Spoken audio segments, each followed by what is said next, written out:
Hello and welcome, everyone. It's the Mompreneur Online Festival, and I'm very excited to introduce our next workshop presenter today. And that is Josephine Lancuba. Hello, Josephine. How Hello. are you? Thank you for Hi. having me. I'm so excited to be here today. I really am. Oh, it's wonderful to have you. For people who haven't met you before, could you just tell us a bit about who you are and what it is that you do? Yeah, absolutely. I'm going to get into my whole backstory, but just in a little brief nutshell to start. I am the director of two creative companies, one called the Makers Club, which provides theatrical programming for young people. I'm also a talent agent, so representing artists. Aside from that, I've actually stepped into the coaching arena as well. So I coach creatives, doesn't matter what creative background they come from, whether they're a dancer, a baker, a candlestick maker, it doesn't really matter. And I coach them on how to thrive within a creative business and sort of step out of that struggling artist or struggling creative mindset, that poor artist mindset, as well as an additional program which I have, which is very industry specific for studio owners. But really, it's all about making your passion profitable and turning that creativity into cash, which is what I'm going to be presenting today. Fantastic. Well, I'll let you take it away and we'll do questions at the end if we have time for that. So please, if you have questions for Josephine, just jot them down as we go and then we'll have a chat with her at the end of the presentation. All right, All take right. it away, Josephine. Thank you. Yay. Okay, so today I'm going to be talking about turning your creativity into cash. But before I kick off, I really just wanted to give you a little bit of a backstory on me because I think it's relevant.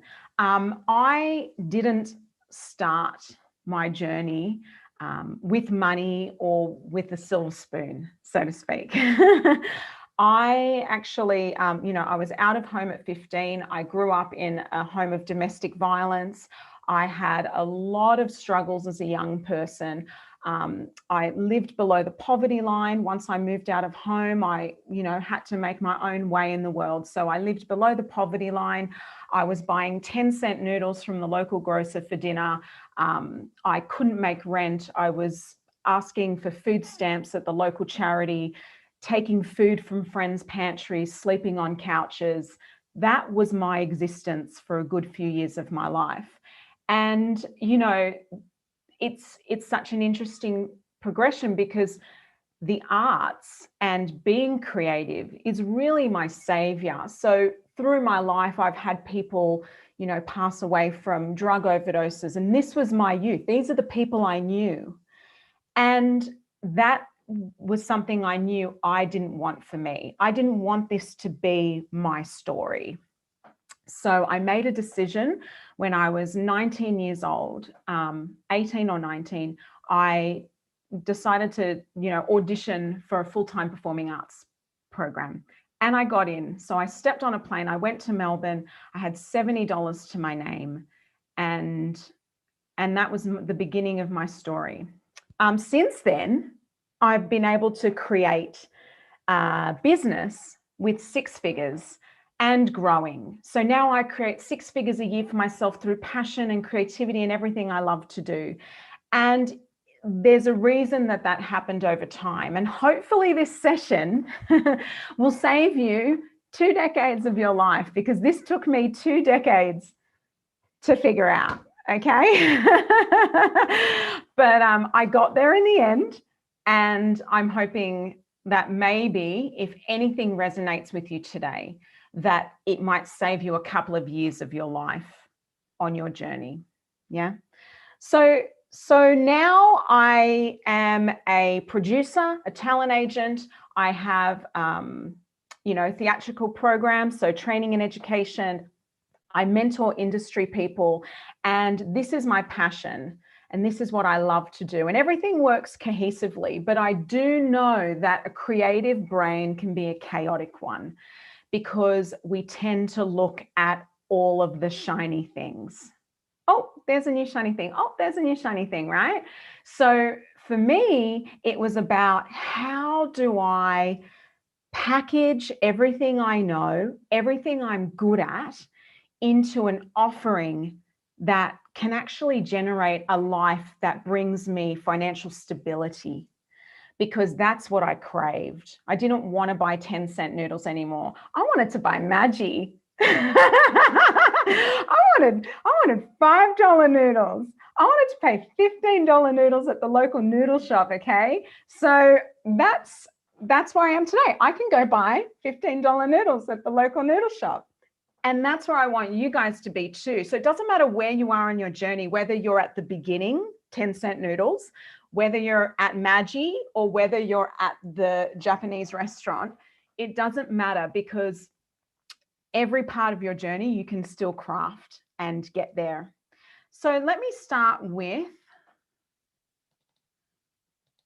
step one. So what I'm going to do today is I'm going to go through today's agenda. So if you're ready to turn your creativity into cash, then I'm going to share my 6 key points, which are: number one, back yourself. We're going to go through all of these, don't worry. And if some of them sound a little woo-woo to you, believe me, mindset is an important piece of this. So please just stick with me, because we do get to some more tangible pieces as well. So number one, back yourself. Number two, change your money mindset. Number three, get clear on your offer and start small. Number four, stop listening to the naysayers and inexperienced. Number five, get started. Number six, spread the word. All right, let's jump in. So number one, back yourself. Now, if you don't back yourself, no one else will. This is very important, and funnily enough, is the title of the last book from the Mumpreneur Library, which was called Back Yourself. Okay, but I think back yourself is a global term. In theory, we know what it means, but really, it's easier said than done. Because we can tell ourselves, yeah, back yourself, but to actually back yourself means to invest in yourself, to give yourself the space and time, and sometimes even a little bit of money to pursue whatever it is that you want to do. So there are ways that you can help overcome any feelings of self-doubt. The first thing that I like to do when I'm starting any sort of creative project or journey is I think about the why. And we've all heard this before, but I'm going to give you something tangible to work with here. Why do you want to do this? So I want you to write down all the reasons why you want to start your creative project or business or pursue your art form. Now, it's really important when you write down your why list to, include everything from personal, financial, lifestyle reasons and more. I want you to get really specific about why you want to do this, and don't hold back. Remember, this list is for you. You don't have to share it with anyone. You don't have to pin it on the shower door every morning when you step in and read it. This is just about you, really knuckling down about why you want to do this. For me, it was about breaking the cycle. For me, it was about not becoming a victim of my circumstances. I wanted to rise above what was given to me in my life as a young person, that struggle. And I wanted to have a legacy for my children and for my life where I knew that I could achieve more than what was handed to me. Yeah. So that's how deep mine goes. Sometimes we can start superficially. We can say, because I want to buy a house on the beach, or I want to do this, or I want to pay for private school fees for my kids, or whatever. It doesn't matter what the reason is. Just pull back the layers until you really get to that deep down why. Okay. Now, once you've written all these reasons and you've created your why list, I want you to write down 3 things that you love about your gift, skill, or talent. Now, as a creative, you are absolutely skilled. It doesn't matter if you're a cake decorator. It doesn't matter if you're a candle maker. It doesn't matter if you're an opera singer and you want to provide workshops, whatever it is. It really doesn't matter what the craft is. You have skills and you know it. I want you to write down what they are. For me, I was gifted with singing. It was always something that was naturally attuned to me. And I knew that was a gift that I was given. I didn't know what to do with it. But then eventually I discovered a way to monetize the gift. Now, having said that, not every passion has to be made profitable. So be sure when you're going down this path that you're actually you're consciously making a decision that you want to turn your passion into profit, because it must be your own decision and not just because someone told you, hey, you should do that. Like, it's got to be something that really is a calling for you as well. Okay, so now that you've written your why list and you've written down the 3 things, and by the way, you can do this later, but if you can do it now, grab a pen and paper, just do it. Just get the notes on your phone and do it. I want you to read over those lists. So you can do this exercise later, but I want you to read over these lists, and I want you to acknowledge how important it is to share these gifts that you've been given, and you owe it to yourself to give it a go. Okay, so that's number 1, back yourself. All right, let's move on to point number 2. I love this point, and this is very important in the creative world. Change your money mindset. You deserve to be paid. Value your time, energy, and skills. I'm going to say it again. You deserve to be paid. As artists, creatives, passionate creatives, people that have, that just love what they do and create, we often give away our talents and skills for free. In the performing arts industry, I see this time and time again. Companies taking advantage of artists, even major organizations, and not paying them. Because they know they can, because they're just so passionate that these people will work for free. Even if it's not for free, sometimes we can lower the offer and say, oh, I really should be charging $500 for that particular product or service, but oh, that's too expensive. I'm just going to charge $50.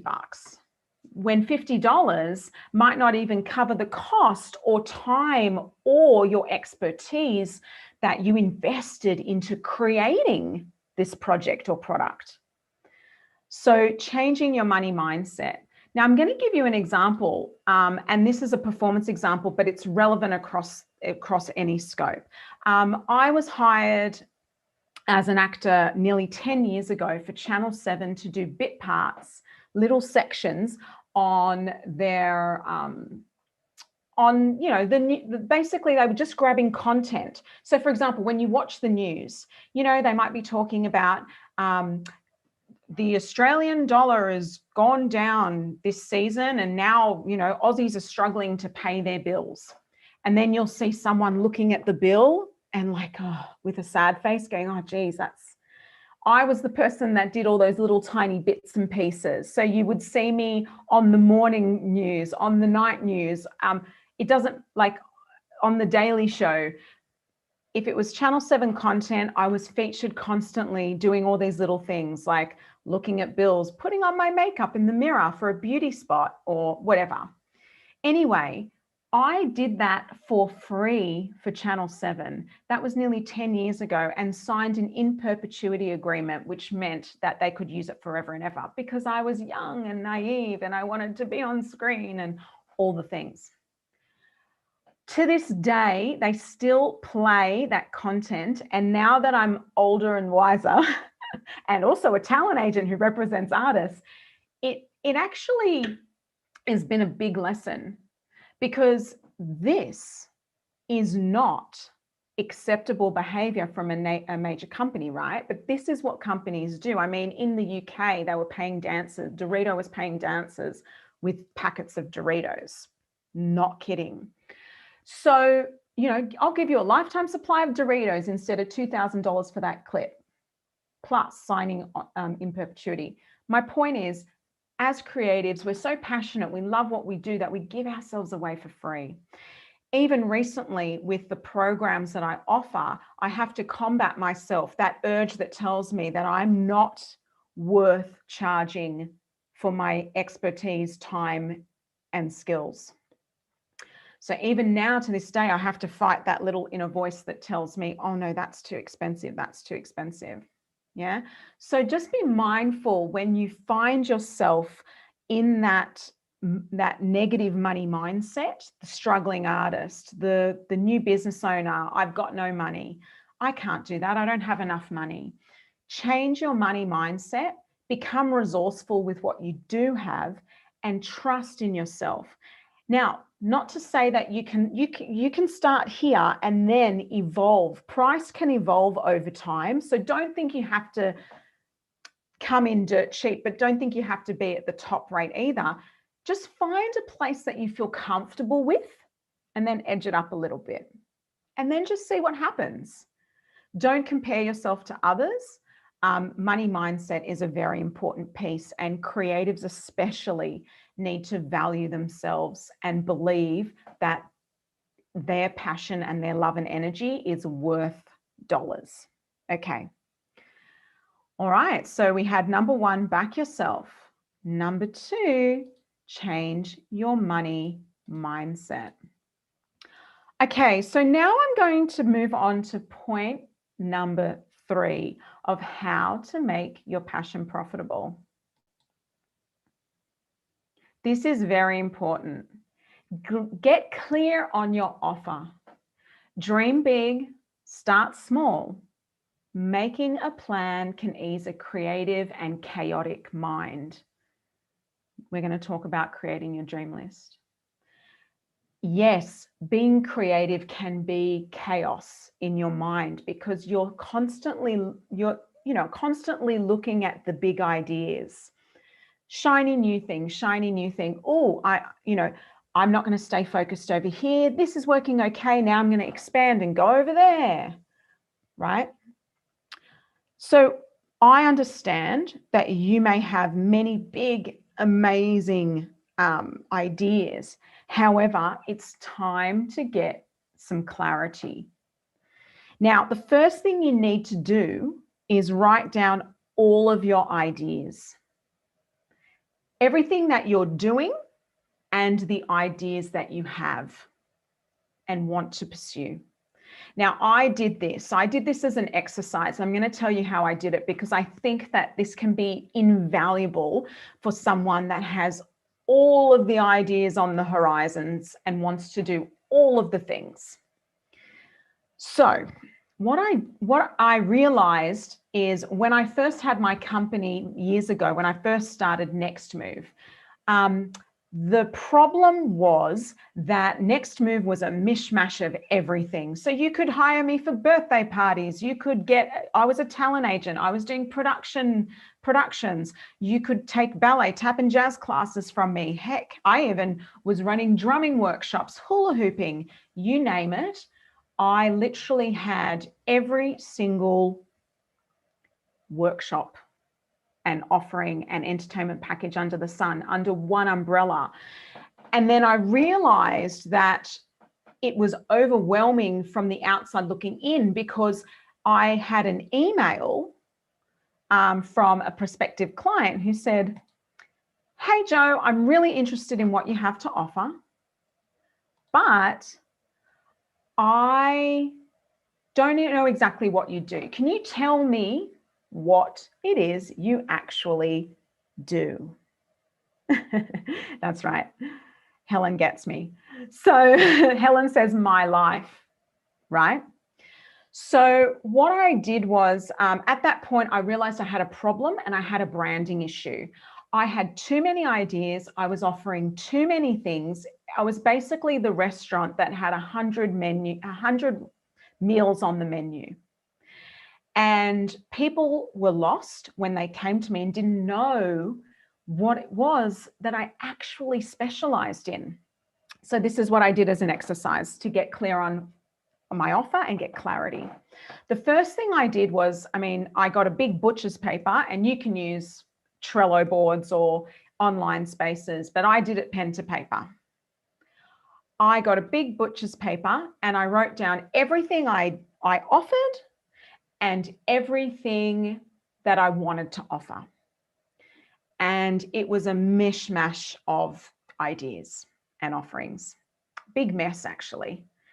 And then what I did was I said, right, now I'm going to create different columns and I'm going to categorize these offers. And this is how I started to begin getting clarity and branding. So what I did was I said, okay, offering classes and all of these sorts of things that I do, workshops, education and training offers, are one category. This later became my Musical Makers Club. Then I started going, right, entertainment packages, representing artists, everything to do with the show, offering entertainment and show experiences. That's one category. This became my agency and production house, Next Move Studios. So now so far I had this one big thing, one big mess. Now I've got two brands. Then I said, right, me, the artist, the speaker, the person that goes and does coaching, the actor, all of that is Josephine Lancuba. That's my sole trader. That's my third business, me. And I know that sounds crazy and hectic, but believe me, it was a lot more clear once I did this exercise. So now I've got 3 columns, 3 different brands, all working cohesively together, but still they are not the same. Then I had my 4th column, which I called the bench. And this is where I benched ideas. So these are future projects, ideas, pie in the sky stuff, whatever. I wrote them down and I called it bench. Now I use a Trello board and I call it gonna get to it. Yeah, that's what I call the column, gonna get to it. Sometimes I do, sometimes I don't. But the fact that I've written it down makes me feel better that it's living in the universe as an idea. It's not been forgotten. I haven't prioritized this list. I'm going to get to it when I'm good and ready, if I'm good and ready. Yeah. So now that I've got these 4 columns, I had me, the personal brand, the talent agency, the education and training program company, and the gonna get to it later. I started defining my brands. So Next Move Studios became a very clear agency production company. The programs became clear. This was the Musical Makers Club. I removed ballet and all the other things. And again, this is performing arts, but it can be related to any industry. For example, you could be a baker or like a cake decorator. And you might say, I provide cakes for kids' parties. I do Spider-Man cakes. I do wedding cakes. I do all the things. I do cupcakes, donuts, whatever. But a kids' party client is very different to a wedding client. So who are you really targeting? Who do you want to service? Don't answer that by who you think you should service. Who do you want to service? That has been a major factor as well. So once you've written these ideas, I urge you to pop them into category columns. Then I want you to start prioritizing them.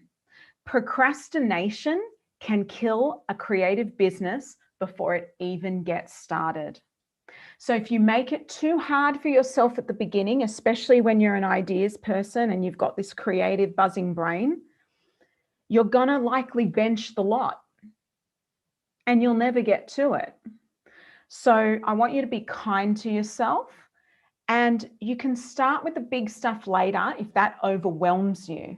Start small. What can I start today? So once you've done all this, start highlighting the bits and pieces or popping them in order on a Trello board or whatever. What can I start with today? And that could be your first offer.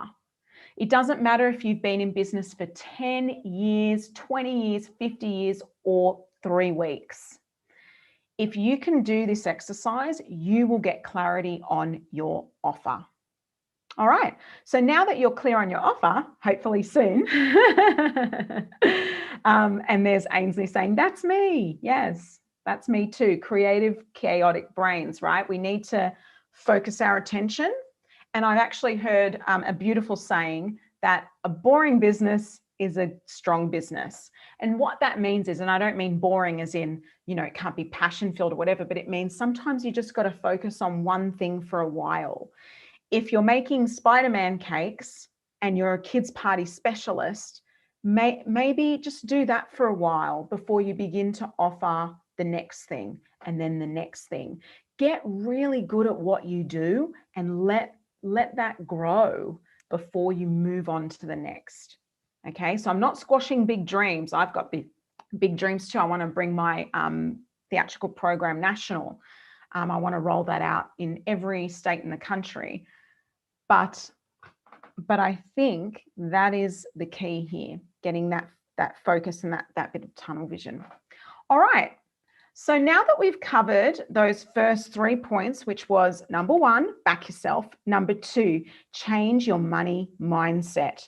Number 3, get clear on your offer and start small. We're going to move on to my next point, which is number 4. Da, da, da, there it is. This is my fave. Stop listening to the naysayers and inexperienced. When faced with negativity or judgment, ask yourself, who are you listening to? Don't take advice from the inexperienced. Now, I've actually got a podcast, everyone, called Business Arts and All That Jazz. And I do an entire episode. I think it's episode 3 or 4. I do an entire episode on this topic. So I'm not going to do an entire episode on this topic today. But what I'm going to say is a few points of that. So if you do love listening to podcasts, you can absolutely jump onto that episode, Business Arts and All That Jazz. And that's on, you know, your favorite podcast platform.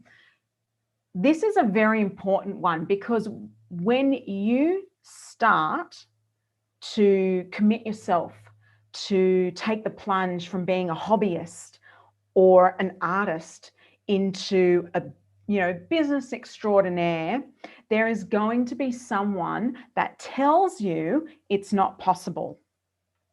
And chances are it's going to be someone that's close to you. All right. Now, I want you to know that they are not necessarily bad people. They have good intentions. They care about you.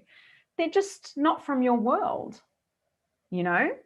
For example, my husband is an analyst. Very different. He's a lot of fun, don't get me wrong.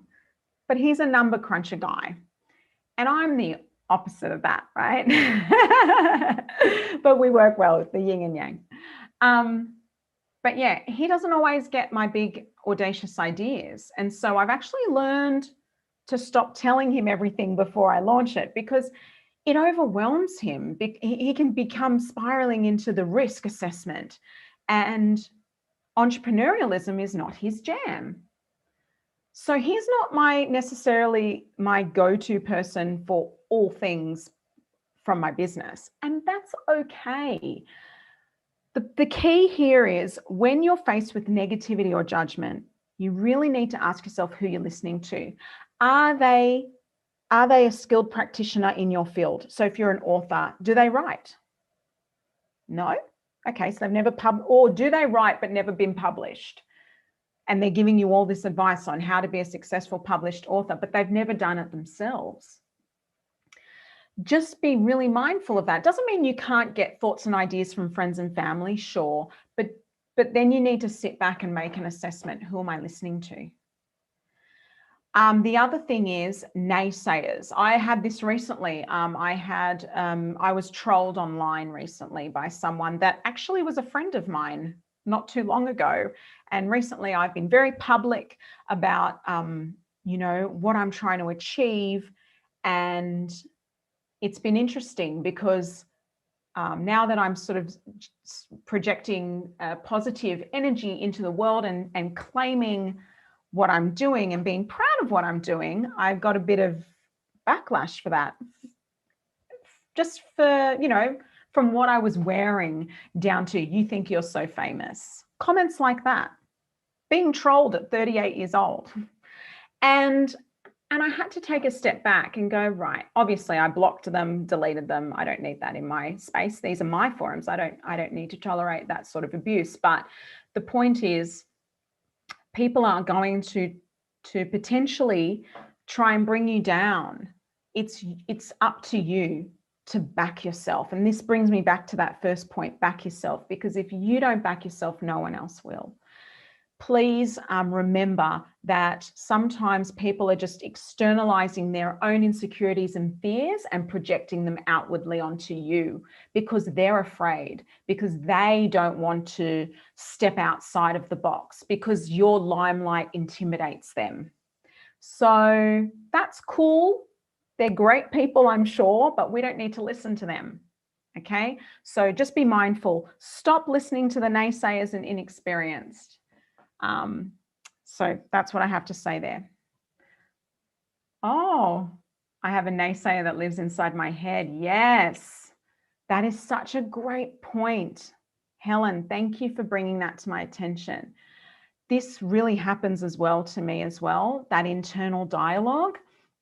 And I think this is normal. And sometimes artistic and creative people tend to be very personally invested in what they do, because you're basically wearing your heart on your sleeve when you're being creative and putting your art into the world, or your creativity.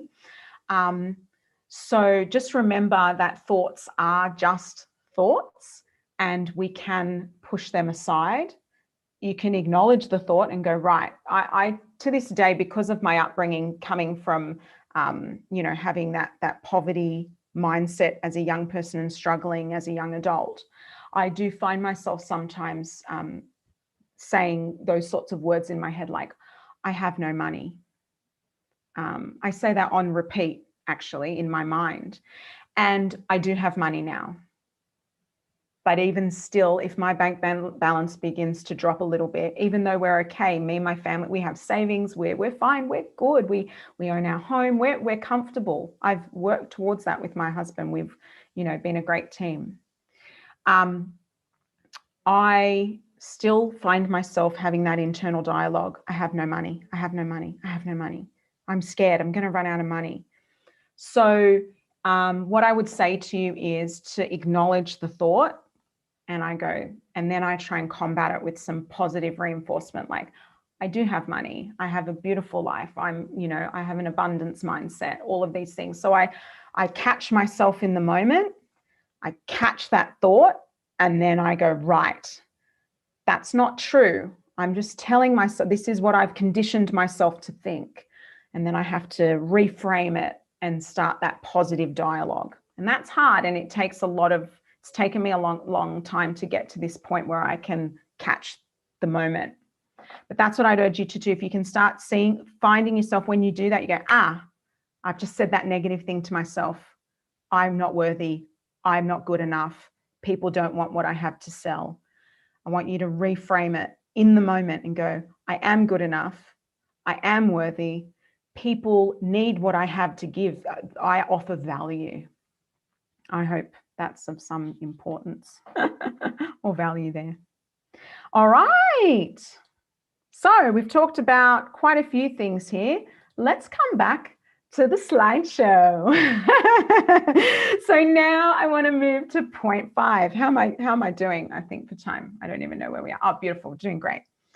Okay, so number 5, get started. Procrastination can kill a creative business before it even gets started. What if it were easy? I want you to ask yourself that question. What if it were easy? Not everything is hard. Yeah? This is, again, that internal dialogue. It's too hard. What if it were easy? Right? It's time to take a leap. You've got this. All right. So to get started, first of all, I want you to create a checklist of what you need to do and start working through it. So set yourself a realistic time frame and stick to it. Don't procrastinate, but do challenge yourself. So for an example, that point that I've got some points here for this one. So don't say, oh yes, I'm going to do it. All right, in 12 months, I'm going to get started. 12 months, come on, can you do a bit better than that? Like, challenge yourself a little bit, but then be realistic.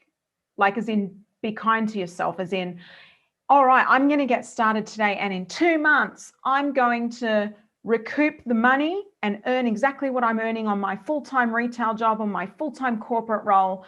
I'm going to earn that much money in 2 months. I'm giving myself 8 weeks to be on the same money I am now on my full-time job.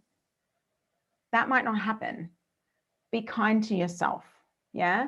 So definitely challenge yourself, but have a sense of kindness and, you know, a little bit of reality in there.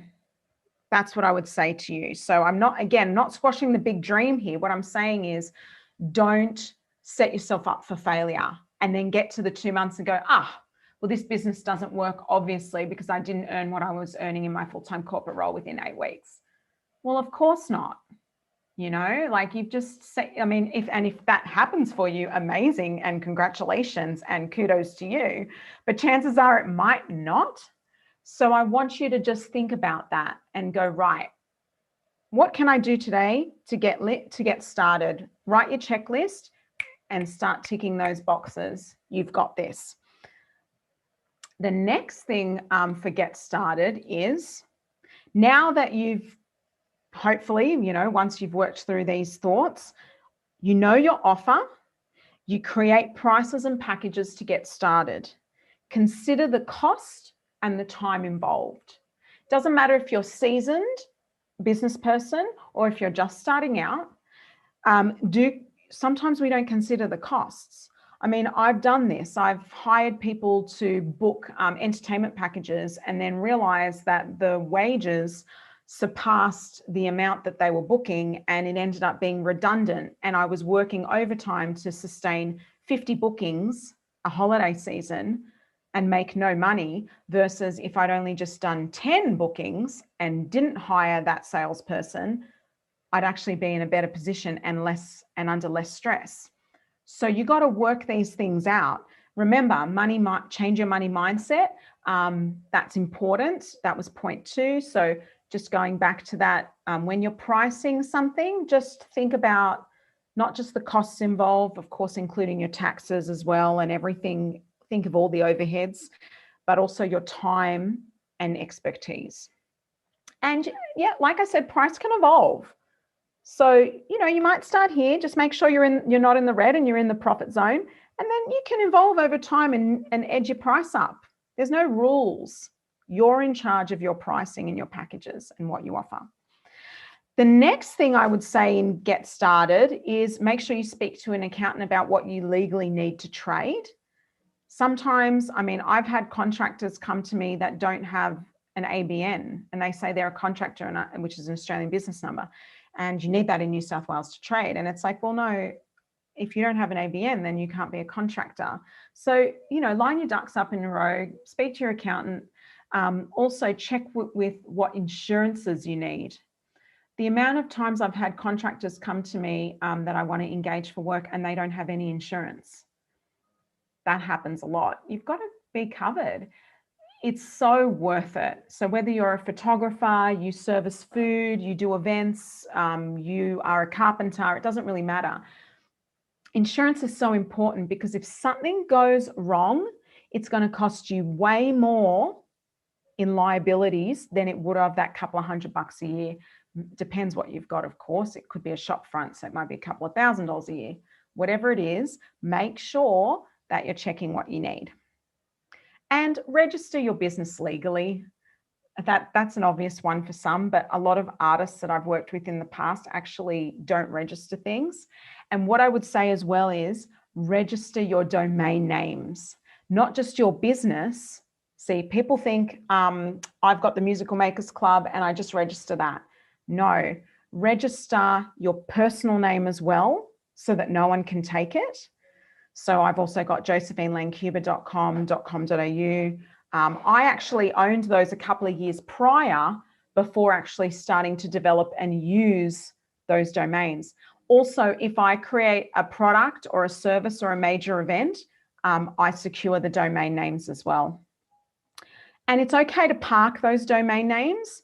It's just so you own it and no one else can take it. And that will actually deter them from using it as a business name down the track or trumping the idea. So then you have the rights and the ability to use it when you're ready to launch your website. You can also use the domain names for your email address, which obviously professionally presents yourself to prospective clients or bookers. Okay, so now I'm going to move on to my final point, which is spread the word. Okay, spread the word. Most great businesses start with the support of your community. Tell everyone, shout from the rooftops. Yeah, shout it from the rooftops, guys. So there's a few ways that you can spread the word. The first thing you can do is obviously tell your friends, family, and community about your business. But you should absolutely shamelessly promote yourself. I held back from doing this for quite a few years, this shameless promotion, because I was embarrassed. I didn't want to put myself out there. I thought people would judge me, and they might, but now I don't care. Since the last lockdown, I stopped worrying about the naysayers, and I honestly just do what I want to do and project myself online the way I want to project myself, and I go with confidence. And I've had some people, like I told you earlier, I've had a little bit of backlash and I've had some trolls, but who cares? You know, again, they're just projecting that negativity onto you. Put yourself out there. Make sure you tell your friends and family. They will be the first ones to buy from you. And if they're not, that's okay, but maybe they spread the word about you. This is where you need to back yourself. Okay, so tap into your social networks, not just in person, but online. Now, you can also take this a step further and you can create a social media presence. So you can do this organically at first, and you can do that obviously by creating, you know, business pages on relevant social media sites. So don't think you've got to start dancing on TikTok. Mind you, TikTok is a platform that's changing rapidly and isn't necessarily what you think. But yeah, you don't have to start dancing on TikTok, guys. You can do whatever works for you. So maybe your audience is on LinkedIn, whatever. Like most people are on Facebook. Your audience may be on Instagram, LinkedIn, TikTok, Pinterest, wherever, right? Tap into that market. Create pages that are relevant and service you. And you might decide to start a group, but only do it if it's actually relevant and with traction. Don't overcommit yourself to things that you're not going to see through. Like, I don't know, just try to be kind to yourself again, and you don't have to start with all the things, but do spread the word, everyone. Tell people, shamelessly promote yourself. Okay, so now we're going to recap on what we've talked about today. So are you ready to turn your creativity into cash? Yay! All right, here we go. So the 6 points, the 6 key points were, number 1, back yourself, create your why list. Yeah. Number 2, change your money mindset. You can do it. You deserve to be paid. Number 3, get clear on your offer and start small. All that means is, yes, go for the big audacious goals and dreams, absolutely, but have some strategy behind it. Have some clarity and start pinpointing what your actual offer is. What do you do? And bring that to the world. This will position your branding in a way that most creatives can't get a hold of. Yeah? Number 4, stop listening to the naysayers and inexperienced. Goodbye, goodbye. Say goodbye to them. Number 5, get started. We had some tangible points there as well. You know, creating your checklist, decide on your offer, make your price point, make sure you got all the legals in place, you know, insurances. register your names and do all the things properly. Yeah. My dad used to say, what was it? And I think this is a common saying, there's two things in life you can't ignore, or you can't, whatever, death and taxes. Yeah, so you can't get out of death and taxes. Yeah, so you might have to pay tax, but do it legitimately, right? That's what I say. Number 6, spread the word, promote yourself shamelessly. Okay. All right. Now, if you want to, I've got a PDF download of everything you've heard today. The PDF is called Make Your Passion Profitable. It's totally free and it's yours. All you have to do is put your phone to the screen now, scan the QR code, and you will get a copy of Make Your Passion Profitable, which gives you everything that we've talked about today and more. I really do urge you to do this, because then you'll have a copy to keep, and it will be a great tool for you whenever you're starting up a new project. It's a great reminder to come back to as well. For anyone else, I have a podcast called Business Arts and All That Jazz. You can listen now and subscribe on your favorite podcast platform. We are literally everywhere. And actually, I believe Karen, oh no, it's a different Karen, it doesn't matter. Karen McDermott, who's, publisher of this book and, beautiful writer, she was my very first episode on Business Arts and All That Jazz. I've also got some beautiful people from the Women Changing the World that I've interviewed, including Carrie Reinberger, Sally Andrew. So you're going to get to listen to the authors one-on-one with me, and it's magic.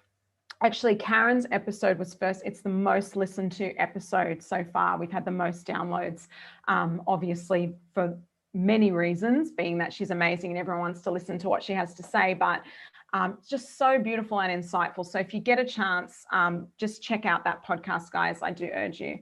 Again, the QR code, if you missed it, this is it. You pop your phone to the screen and you'll get the free PDF download, Make Your Passion Profitable. Okay, not sure if anyone has any questions. I don't know what time it is. I've got 8 minutes. We've got 8 minutes for questions. So I've got 8 minutes. Thank you so much, Jo. That was incredible. Oh, so much wonderful content. Yeah. Really, really cool. And people were engaging in the comments. So yeah, that's beautiful. Love to open for questions. Yeah, I've got a note here from Helen. I have done this with my offerings, which are all connected really, but kept the social media together because I have a big following from past businesses. Do you create separate social accounts for each of your businesses or offerings when you separate them, or keep them under one umbrella online? No, once you've branded very clearly and separately, I would recommend having separate accounts. Yes. So I manage now, I have what I call my 3 core businesses, which is me, the personal brand, Musical Makers Club, education and training in the arts, and me, the talent agent and production company. And each of those have different branding. I used to have it all mashed under one social media, but not anymore, because it was confusing to people looking in. They didn't know what I did. I actually told you, I got that comment from someone saying, hey, so what do you actually do? And that was a really big moment where I went, right, we got to get clear here. So now I know it's a bit more work, but they are separate accounts. I mean, you don't have to create social media pages for every event you run. So for example, I'm doing this webinar. I've done it a couple of times now, Make Your Passion Profitable, or sometimes I call it Turn Your Creativity into Cash, whatever I'm feeling on the day, because I'm a creative and it changes. So the point is, I wouldn't open up a social media page for that event. I would do that under my personal brand page and maybe create an event under that. But just, so not every project has to be another page, because that's a lot of work. But every company or business or brand that has a separate identity needs to have its own presence. And yes, that's work, but that's part of it. And since making that definitive decision about my social media, because I was like you, Helen, as well, the traction has grown and we're getting the right people in the right spaces. Yeah. Yes, and I can see here from Ainsley, I've been considering this as well. My business is different to public speaking and advocacy stuff. Yes, so personal brand I see as different, and that's a recent discovery. Personal branding to me is different to my company's, because it means that it opens me up to a whole new world. So now that I have a personal brand focus, it means that I get to be booked for these types of events. It means people are seeing me in a different light. And also, especially since the pandemic, it opens me up to more virtual income and opportunities, because a lot of my businesses are very much in-person service-based. So I needed to create a different revenue stream that was virtual, and that was possible even in a lockdown scenario, even though, of course, we transitioned to online learning with Musical Makers Club and all that jazz. But I wanted to focus on something new and different, but I didn't want to stray again with the big ideas and have too much going on. So that extra and different was just me. So I registered myself as a sole trader with an ABN, and it is a different entity. So that's something that might be helpful there as well. Another question, I have over 70,000 followers on Facebook and 21,000 on Instagram. So for me, it's better to keep them together. But I hear what you're saying. Okay, so it depends. Again, if your social media presence is about you, the individual, and you're just like selling stuff as you, the individual, then yes. Yes, it is really. Okay, great. Yeah, then that's different to having service-based. It's like saying, I've got a cafe, I own McDonald's, and I own a 5-star restaurant, and they're under the same social media account. That doesn't work, right? But if you are the chef and you're just saying, hey, I've got a cookbook out today. Oh, now I've got a television show. Now I've opened up a cafe, guys, come and see me at my cafe.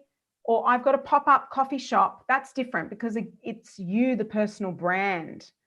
So that's where I see the difference there.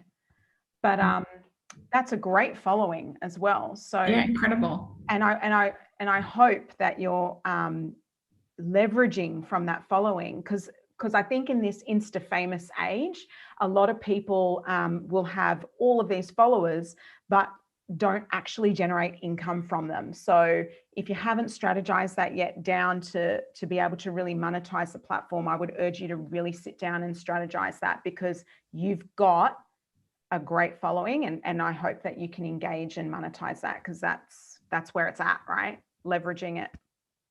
And also, we know that these social media platforms can really be taken out of our control. So trying to convert them into an email list, because Instagram could be gone tomorrow and you lose your business, and it can happen. It really can. So how can you transfer the followers into a list that you control? That would be my next step as well, because we can't just rely on social media. We can't. The rules change every day, you know. Totally. I have 20, and this is from Mim. Yeah. I have 20,000 across 2 Instas and an email list of 30,000. Great. So what you want to be doing is doing exactly that, transferring that social media following into a tangible list that you can control. Because if that social media account, even to the point where Facebook might decide that someone red flags your account and pulls you down, and it can take, this has happened to someone I know, it took them a couple of months to go through the process to get their account back up. Imagine losing 2 months of revenue waiting for that account, and then you've lost the traction. You need to have control of your people, and social media is a leverage point, but it's not the only way. And Mim says, yes. Oh, good. I'm glad, Helen, you got some thoughts out of that. Thank you. That was fantastic, one more Josephine. question. Sorry, last one. Yes. I'm also doing copywriting, have a book. Oh, okay. Awesome. I get it now. That's perfect. Yeah. So you are the person, you're the author. I get it. All right. I was just before we wrap up, I was thinking, you know, having separate social media accounts for each of your businesses is really important if one day in the future you want to sell one part. because you can't sell yourself. I mean, some people have, but normally you don't sell the personal brand. But then you are able to sell, different parts of your business. So yeah. So you're saying you have a bookshop online, Helen. I would consider that as a separate entity as well. Doesn't mean you can't promote through the personal big one you have, but I think that's really invaluable piece, what you just said, from another perspective, that sale point of view, because you might not do this forever. You might be the author forever, but you might not have the online bookstore forever. So you could sell that as a separate piece. Yeah. Even if it only has 1,000 followers, it doesn't matter. It's a separate piece. So that's actually a really good one. We all learn from each other. Anyway, that's what we're here for. that concludes Oh, my presentation. it's been fun having you. Thank you so much, Josephine. And yeah, I read your chapter and oh my gosh, what an incredible story.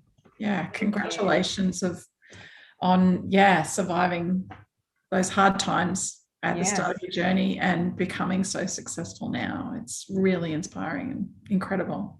Thank you. I appreciate that. I can't wait to get the copies sent to my house. It's on its way. I express posted them all out to you. I express posted yesterday. So they'll be there this week. Perfect. I'm super excited for you to receive it. Thank you so much. I'm just about to introduce our next presenter, but first I'm going to just do